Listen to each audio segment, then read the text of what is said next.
এখন সম্প্রচারিত হবে রেডিও তেহরান থেকে আজকের সর্বশেষ বিশ্ব সংবাদ। গত 13 জুন থেকে শুরু হয় ইরান ইসরায়েল সংঘাতের অবসান হয়েছে 24 জন। টানা 12 দিনের এই সংঘাতের মধ্যে ইরানি ক্ষেপণাস্ত্র হামলায় সরাসরি বস্তুগত ক্ষতির জন্য প্রায় 39,000 ক্ষতিপূরণ দাবির আবেদন পেয়েছে ইসরায়েলি কর্তৃপক্ষ। বুধবার ইসরায়েলি গণমাধ্যমের বরাতে তুর্কি বার্তা সংস্থা আনাদোলু এর তথ্য জানিয়েছে। এদিকে ইয়েদিওত আহরনোত পত্রিকার প্রতিবেদনে বলা হয়েছে, গত 13 জুন ইসরায়েল ইরান সংঘর্ষ শুরুর পর থেকে ইসরায়েলি ট্যাক্স অথরিটির অধীনে ক্ষতিপূরণ তহবিলে আনুমানিক 38,700টি দাবি দাখিল করা হয়েছে। এই দাবিগুলোর মধ্যে ছিল 30,809টি ভবনের ক্ষতি, 3,713টি যানবাহনের ক্ষতি এবং 4,085টি যন্ত্রপাতি ও অন্যান্য সামগ্রী ক্ষতির জন্য।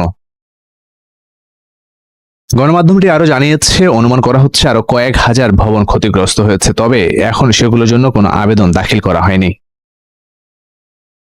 ইসরায়েলি ওয়েবসাইট বেহাদ্রে হারেদিম জানিয়েছে, শুধু সেন্ট্রাল ইসরায়েলের তেল আবিবে 24,932টি বেশি ক্ষতিপূরণ দাবি দাখিল করা হয়েছে। এরপরে রয়েছে দক্ষিণাঞ্চলীয় শহর আশকেলন, সেখানে 10,793টি ক্ষতিপূরণ দাবি করা হয়েছে। তবে এখন পর্যন্ত মোট কি পরিমাণ অর্থ ক্ষতিপূরণ হিসেবে দেয়া হতে পারে সে বিষয়ে কোনো আর্থিক অনুমান প্রকাশ করা হয়নি। এদিকে ইসরায়েল ইরানের একাধিক স্থানে বিমান হামলা চালিয়েছে, যার মধ্যে ছিল সামরিক ও পারমাণবিক স্থাপনাও। ইসরায়েল দাবি করেছে তেহরান একটি পারমাণবিক বোমা তৈরি করার দ্বারপ্রান্তে রয়েছে, তবে ইরান এ দাবি কঠোরভাবে অস্বীকার করেছে। ইসরায়েলি হামলার জবাবে ইরানও পাল্টা ক্ষেপণাস্ত্র ও ড্রোন হামলা চালায়। এরপর যুক্তরাষ্ট্র সংঘর্ষে যোগ দিয়ে রোববার ইরানের 3টি পারমাণবিক স্থাপনায় বোমা বর্ষণ করে। যুক্তরাষ্ট্রের চালানো বিমান হামলায় ইরানের পারমাণবিক কর্মসূচি ধ্বংস হয়নি বলে উঠে এসেছে পেন্টাগনের একটি গোয়েন্দা প্রতিবেদনে। ফাঁস হওয়া ওই রিপোর্টে উঠে এসেছে যে এই হামলা শুধুমাত্র ইরানের পারমাণবিক কার্যক্রম কয়েক মাস পিছিয়ে দিয়েছে। গোয়েন্দা ইউনিটের সদস্যরা যুক্তরাষ্ট্রে বিবিসির সহযোগী সিবিএস নিউজকে এই তথ্য জানিয়েছে। পেন্টাগনের গোয়েন্দা শাখা ডিফেন্স ইন্টেলিজেন্স এজেন্সি বা ডিআইএ এই প্রতিবেদন তৈরি করেছে। তাদের প্রাথমিক মূল্যায়নে বলা হচ্ছে, ইসলামী প্রজাতন্ত্র ইরানের সমৃদ্ধ ইউরেনিয়ামের মজুদ যুক্তরাষ্ট্রের হামলায় ধ্বংস হয়নি। রিপোর্টে বলা হচ্ছে, ইরানের সেন্ট্রিফিউজগুলো প্রায় অক্ষত রয়েছে এবং ক্ষয়ক্ষতি মূলত স্থলভাগের অবকাঠামোতেই সীমাবদ্ধ রয়েছে। এছাড়া ইরানের 2টি পারমাণবিক স্থাপনার প্রবেশপথ বন্ধ হয়ে গেছে এবং কিছু অবকাঠামো ধ্বংস বা ক্ষতিগ্রস্ত হয়েছে। তবে ভূগর্ভস্থ মূল স্থাপনাগুলোর অনেকটাই অক্ষত রয়েছে বলে বলা হচ্ছে ওই রিপোর্টে। গোয়েন্দা সূত্র মার্কিন সংবাদ মাধ্যমগুলোকে জানিয়েছে, যুক্তরাষ্ট্র ইরানকে সর্বোচ্চ কয়েক মাস পিছিয়ে দিয়েছে, এর বেশি ক্ষতি করতে পারেনি। গোয়েন্দা সূত্রগুলো সিবিএসকে নিশ্চিত করেছে যে হামলার আগেই ইরান সমৃদ্ধ ইউরেনিয়ামের মজুদের বেশ কিছু অংশ স্থানান্তর করেছিল। এখন ইরান পারমাণবিক কর্মসূচি কবে থেকে শুরু করতে পারবে সেটি নির্ভর করছে তাদের খনন এবং মেরামত কাজ করতে কত সময় লাগবে তার উপরে। তবে হোয়াইট হাউস গোয়েন্দাদের এই মূল্যায়নকে সম্পূর্ণ ভুল বলে আখ্যা দিয়ে বলছে, প্রেসিডেন্ট ডোনাল্ড ট্রাম্পকে হেয় করার চেষ্টা করার জন্যই এটি বলা হচ্ছে। এর আগে ট্রাম্প দাবি করেছিলেন, যুক্তরাষ্ট্রের হামলার পর ইরানের পারমাণবিক স্থাপনাগুলো সম্পূর্ণভাবে ধ্বংস হয়েছে। পেন্টাগনের গোয়েন্দা রিপোর্ট ফাঁস হওয়ার পর ডোনাল্ড ট্রাম্প ট্রুথ সোশ্যালে পোস্ট দিয়ে দাবি করেছেন, সিএনএন ও নিউ ইয়র্ক টাইমসের ওই প্রতিবেদন সত্য নয়। তারা সামরিক ইতিহাসের সবচেয়ে সফল একটি অভিযানকে হেয় করার চেষ্টা করছে। তবে ট্রাম্প দাবি করে আসলেও বিশেষজ্ঞরা শুরু থেকেই বলছেন যে আমেরিকার হামলায় ইরানের কতটুকু ক্ষয়ক্ষতি হয়েছে তা নিশ্চিতভাবে জানা খুবই কঠিন বিষয়। স্যাটেলাইট থেকে পাওয়া ছবিতেও হামলার আগে ফোর্দোতে বেশ কিছু ট্রাক ঢুকতে ও বের হতে দেখা গেছে। It's not clear since most of these facilities are, well, যেহেতু অধিকাংশ পরমাণু কেন্দ্র মাটির নিচে অবস্থিত, এগুলোর অবস্থা স্যাটেলাইট ছবি থেকে জানা যাবে না। এগুলো ধ্বংস হয়েছে কিনা তা জানার একমাত্র পথ আন্তর্জাতিক পরমাণু শক্তি সংস্থার তদন্তকারীরা যদি সেখানে দেখতে যায়। তবে ইরান সম্ভবত কখনোই সেটির অনুমতি দেবে না। কাজেই এমনও হতে পারে যে আমরা কখনোই জানবো না যে ইরানের কতটুকু ক্ষতি হয়েছে এবং যন্ত্রপাতি তারা কোথায় সরিয়ে নিয়েছে। And we may never know whether Iran has been able to move its nuclear capability elsewhere beyond our eyes. শনিবার অত্যাধুনিক B-2 স্টেলথ বম্বার ব্যবহার করে ইরানের পারমাণবিক কেন্দ্রে হামলা চালায় যুক্তরাষ্ট্র। তখন মার্কিন প্রেসিডেন্ট ওই হামলাকে অত্যন্ত সফল একটি হামলা বলে দাবি করেছিলেন। Two countries that have been fighting so long and so hard that they don't know what the they're doing. Do you understand that? সোমবার কাতার সহ মধ্যপ্রাচ্যের কয়েকটি দেশে অবস্থিত মার্কিন সামরিক ঘাঁটি লক্ষ্য করে মিসাইল ছুড়ে ইরান। যদিও সবগুলো মিসাইল হামলা নিষ্ক্রিয় করেছে আকাশ প্রতিরক্ষা ব্যবস্থা। মিসাইল হামলার বিষয়ে আমেরিকাকে আগাম বার্তা দেওয়ায় মার্কিন প্রেসিডেন্ট ডোনাল্ড ট্রাম্প তার ট্রুথ সামাজিক মাধ্যমে ইরানকে ধন্যবাদ জানিয়ে একটি পোস্ট করেন, যেখানে ইরান শান্তির পথ বেছে নেবে বলে আশা প্রকাশ করেন তিনি এবং ইসরায়েলকে হামলা বন্ধের আহ্বান জানান। এরপর আরেকটি পোস্টে ট্রাম্প জানান যুদ্ধবিরতি চুক্তি হয়েছে এবং এই চুক্তি ভঙ্গ না করতে আহ্বান জানান তিনি। কিন্তু যুদ্ধবিরতি কার্যকর হওয়ার কয়েক ঘন্টার মধ্যেই আবারও পাল্টাপাল্টে হামলা শুরু করে দুই দেশ, যা নিয়ে ব্যাপক চটেছেন Donald Trump. Israel, as soon as we made the deal, they came out and they dropped a load of bombs, the likes of which I've never seen before. The biggest load that we've seen. I'm not happy with Israel. You know, when I say, okay, now you have 12 hours, you don't go out in the first hour and just drop everything you have on them. So I'm not happy with them. I'm not happy with Iran either. Basically, have two countries that have been fighting so long and so hard that they don't know what the they're doing. Do you understand that? এদিকে ইরানের স্বাস্থ্যমন্ত্রী মোহাম্মদ রেজা জাফরঘানির বরাত দিয়ে ইরানি গণমাধ্যম জানিয়েছে গত 24 ঘন্টায় Iran সবচেয়ে খারাপ হামলার মুখোমুখি হয়েছে, যেখানে 107 জন নিহত হয়েছে। অন্যদিকে ইসরায়েলের দক্ষিণাঞ্চলীয় শহর বিয়ের সেবায় রাতভর চলা ইরানি হামলায় 4 জনের মৃত্যু হয়েছে এবং 22 জন আহত হয়েছে। যুদ্ধবিরতি মেনে নিয়ে সব বিমানকে ফিরিয়ে আনতে আবারও ইসরায়েলের প্রতি আহ্বান জানিয়েছেন মার্কিন president Donald Trump. Iran Israel সংঘাতে সরাসরি জড়িয়েছে যুক্তরাষ্ট্র। মার্কিন প্রেসিডেন্ট ডোনাল্ড ট্রাম্প নির্দেশ দেওয়ার পর ইরানের কয়েকটি পারমাণবিক স্থাপনায় বিমান হামলা করে যুক্তরাষ্ট্র এবং কাতারে মার্কিন ঘাঁটিতে হামলা চালিয়ে এর জবাবও দিয়েছে ইরান। কিন্তু এইভাবে হামলার নির্দেশ দিয়ে ট্রাম্পকে যুক্তরাষ্ট্রের আইন লঙ্ঘন করেছেন। এই ঘটনাকে কেন্দ্র করে যুক্তরাষ্ট্রের রাজনৈতিক ও আইনগত বিতর্ক তৈরি হয়েছে। প্রতিপক্ষরা তো বটেই, ট্রাম্পের নিজ দলের কিছু সদস্যও তুলছেন প্রশ্ন। সামরিক অভিযানের বিষয়ে আসলেই কি বলছে মার্কিন সংবিধান? তাদের যুদ্ধ সংক্রান্ত আইন কি বলছে? পূর্বোক্ত প্রেসিডেন্টরাই বা এই ধরনের মুহূর্তগুলো কিভাবে সামলে নিয়েছিলেন? এগুলোই জানাবো আমাদের আজকের প্রতিবেদনে। তবে বিস্তারিত প্রতিবেদনে যাওয়ার আগে জানিয়ে দিই, যে কোনো সংবাদ সম্পর্কে আপডেটেড থাকতে ফলো করুন বিবিসি বাংলার ওয়েবসাইট এবং সোশ্যাল হ্যান্ডেলগুলো। মার্কিন সংবিধানের 2টি ধারা সামরিক অভিযানের বিষয়ে কথা বলে, আর্টিকেল 1 এবং আর্টিকেল 2।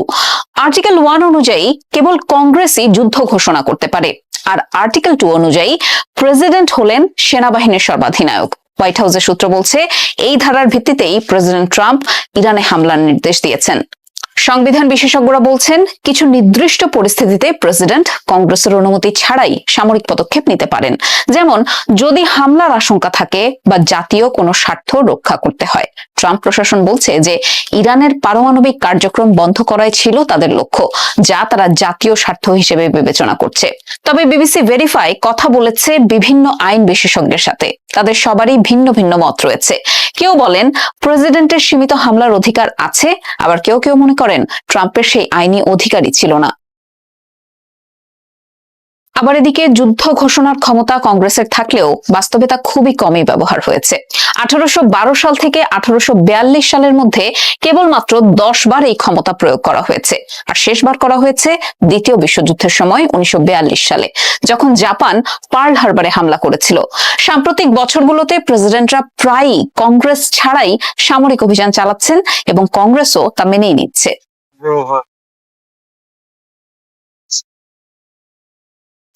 পূর্ববর্তী অনেক মার্কিন প্রেসিডেন্ট কংগ্রেসের অনুমতি ছাড়াই সামরিক অভিযান চালিয়েছেন, যেমন সাবেক মার্কিন প্রেসিডেন্ট বারাক ওবামা লিবিয়ায় বিমান হামলা ও পাকিস্তানে ওসামা বিন লাদেনকে হত্যার নির্দেশ দেন আর্টিকেল 2 অনুযায়ী। তিনি 8 মাস ধরে লিবিয়ায় বিমান হামলা চালিয়েছিলেন। ট্রাম্পও কংগ্রেসকে না জানিয়েই ইরানি জেনারেল সোলাইমানিকে হত্যার নির্দেশ দেন।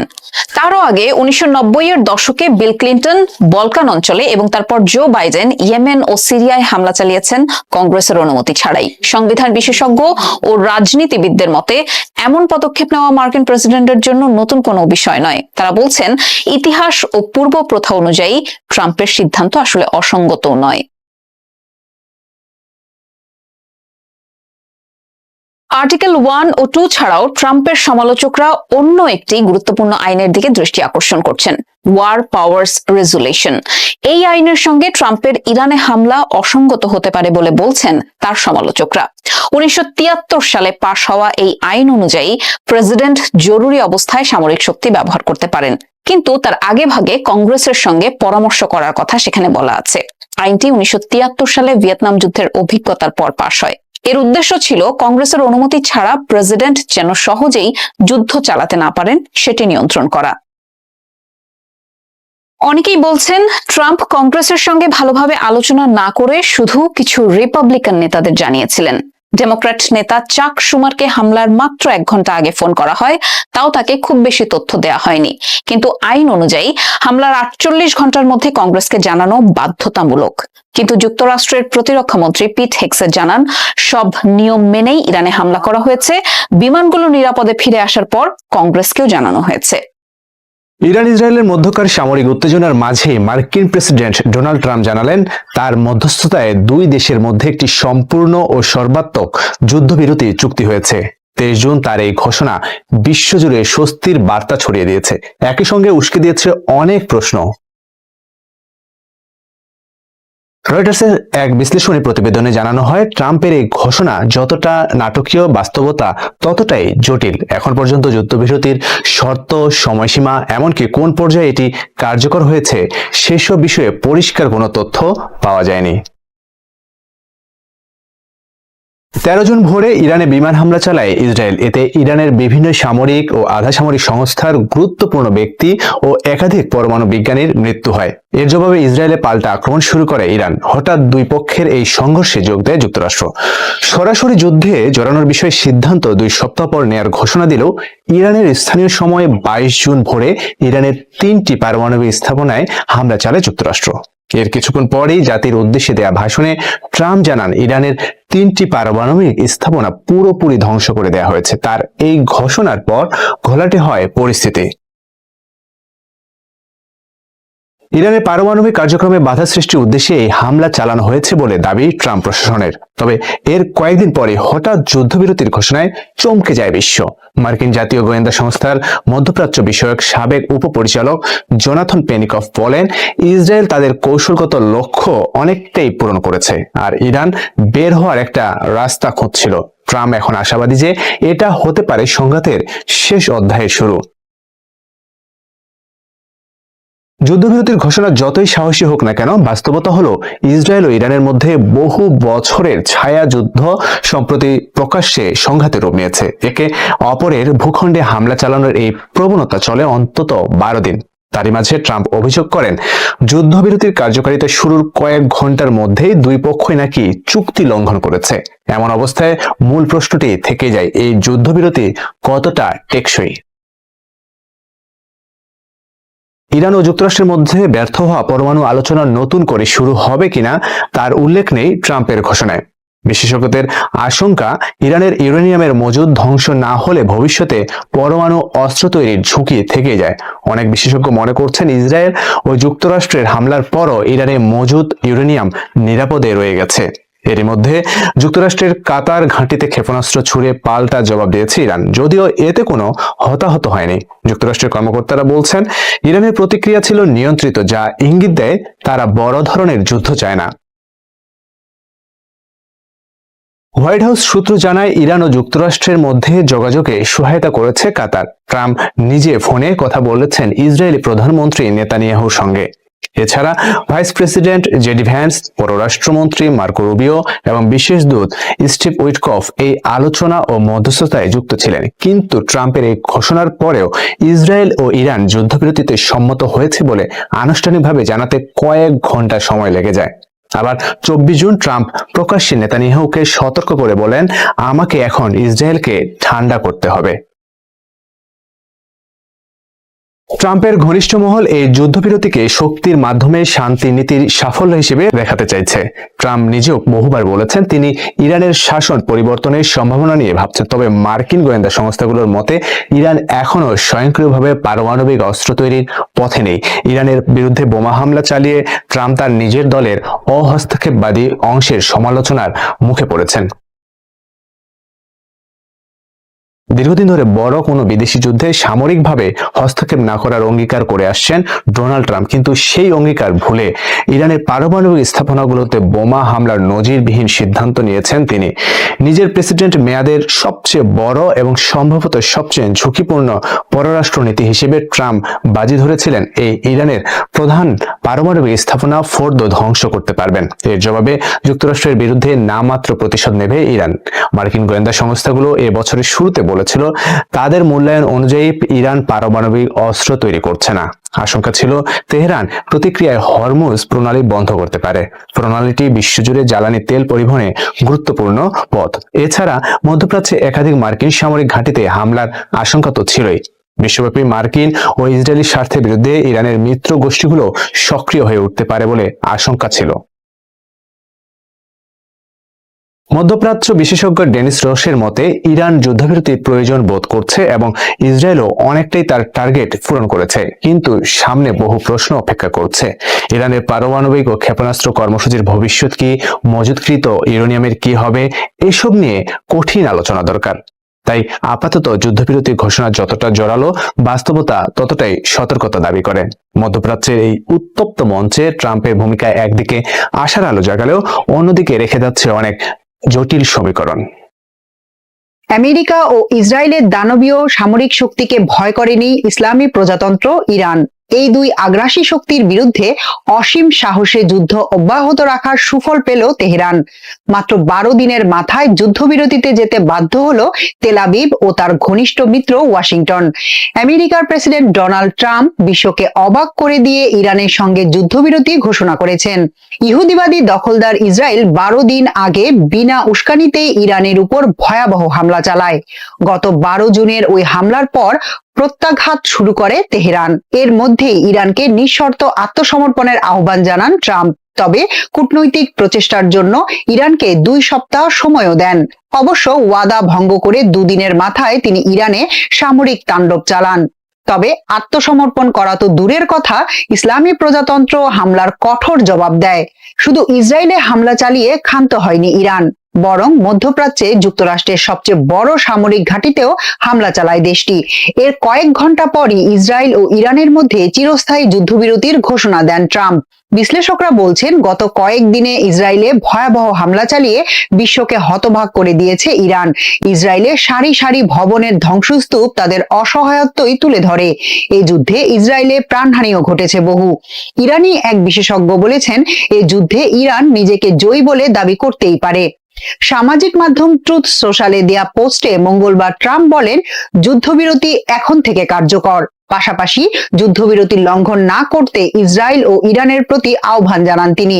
ট্রাম্প বলেন, দয়া করে এটি লঙ্ঘন করবেন না। এর আগে ইসরায়েলের রাতভর ক্ষেপণাস্ত্র হামলা চালায় ইরান। এতে 4 জন নিহত ও 20 জনের বেশি আহত হন। এই হামলায় ক্ষতিগ্রস্ত হয়েছে বিভিন্ন ভবন সহ অনেক স্থাপনা। ধ্বংসস্তূপের নিচে অনেকে আটকা পড়ে আছেন বলে ধারণা করা হচ্ছে। আমেরিকার প্রেসিডেন্ট সামাজিক মাধ্যমে বলেছেন, যুদ্ধবিরতি প্রক্রিয়া শুরু হবে মঙ্গলবার বাংলাদেশ সময় সকাল 10টায় এবং তা 24 ঘন্টায় ধাপে ধাপে কার্যকর হবে। প্রথমে ইরান সব সামরিক অভিযান বন্ধ করবে। 12 ঘন্টা পর ইসরায়েলও একই পথে হাঁটবে। আমেরিকার গোপন বোমারু বিমান ইরানের উপর হামলা চালানোর মাত্র 48 ঘন্টার মধ্যেই যুদ্ধবিরতির ঘোষণা দেন ট্রাম্প। ট্রাম্প সোমবার রাতে এনবিসি নিউজকে বলেন, আমি মনে করি যুদ্ধবিরতি সীমাহীন। ইসরায়েল ও ইরান আর কখনো একে অপরের দিকে গুলি চালাবে না। মঙ্গলবার যুদ্ধবিরতির পরও হামলা চালিয়েছে ইসরায়েল। এতে ক্ষোভ জানান ট্রাম্প। নেতানিয়াহুকে তিনি ফোন করে হামলা বন্ধ রাখার আহ্বান জানান। সবশেষ তথ্য অনুযায়ী গত 12 দিনে ইসরায়েলের হামলায় ইরানে 610 জন নিহত এবং 4746 জন আহত হয়েছেন বলে দেশটির কর্তৃপক্ষ জানিয়েছে। যুদ্ধবিরতির পর ইসরায়েলের আগ্রাসনের জন্য শাস্তি দিতে ইরানের সশস্ত্র বাহিনীকে ধন্যবাদ জানিয়েছেন পররাষ্ট্রমন্ত্রী আব্বাস আরাকচি। মঙ্গলবার ভোরে সোশ্যাল মিডিয়া পোস্টে ইরানের সব নাগরিকের পক্ষ থেকে দেশটির শক্তিশালী সশস্ত্র বাহিনীর প্রতি কৃতজ্ঞতা প্রকাশ করেন ইরানের পররাষ্ট্রমন্ত্রী। এদিকে যুক্তরাষ্ট্রের যুক্তরাষ্ট্রের প্রেসিডেন্ট ডোনাল্ড ট্রাম্পের যুদ্ধবিরতির প্রস্তাবে সম্মতির কথা জানিয়েছে ইসরায়েল। তেল আবিবের দাবি লক্ষ্য অর্জিত হওয়ায় যুদ্ধবিরতির প্রস্তাবে রাজি হয়েছে আইডিএফ। বিবৃতিতে বলা হয়, ইসরায়েল ইরানের সামরিক নেতৃত্বের উপর গুরুতর আঘাত এনেছে এবং ইরানের কেন্দ্রীয় সরকারের অন্তত কয়েক ডজন লক্ষ্যবস্তু ধ্বংস করেছে। গত 24 ঘন্টায় ইসরায়েলি বাহিনী তেহরানের কেন্দ্রস্থলে সরকারি লক্ষ্যবস্তুতে মারাত্মক হামলা চালিয়েছে বলে বিবৃতিতে দাবি করা হয়েছে। বিবৃতিতে প্রতিরক্ষায় সহায়তা ও ইরানের পারমাণবিক হুমকি নির্মূলে অংশ নেয়ার জন্য প্রেসিডেন্ট ডোনাল্ড ট্রাম্পকে ধন্যবাদ জানায় ইসরায়েল। ইরানের পরমাণু স্থাপনায় হামলার জবাবে গত সোমবার রাতে কাতারে মার্কিন সামরিক ঘাঁটিতে হামলা চালায় ইসলামী প্রজাতন্ত্রের সেনারা। এর আগে সোমবার সকালে যুক্তরাষ্ট্রের বিরুদ্ধে পাল্টা আক্রমণের বিষয়ে আলোচনা করতে জরুরি বৈঠক করে ইরানের সুপ্রিম ন্যাশনাল সিকিউরিটি কাউন্সিল। যুক্তরাষ্ট্র শনিবার ইরানের 3টি প্রধান পারমাণবিক স্থাপনায় বোমা হামলা চালায়। এর আগে এতক্ষণ যারা আমাদের সংবাদটি শুনলেন সবাইকে অসংখ্য ধন্যবাদ। আমাদের নিয়মিত ভিউয়ার যারা আছেন তাদের 82% ভিউয়ার্স এখনও আমাদের চ্যানেলটি সাবস্ক্রাইব করেননি। সো যারা আমাদের চ্যানেলটি এখনও সাবস্ক্রাইব করেননি দয়া করে সাবস্ক্রাইব করে দিন এবং নিয়মিত আমাদের পাশে থাকবেন আশা করি। ধন্যবাদ সবাইকে।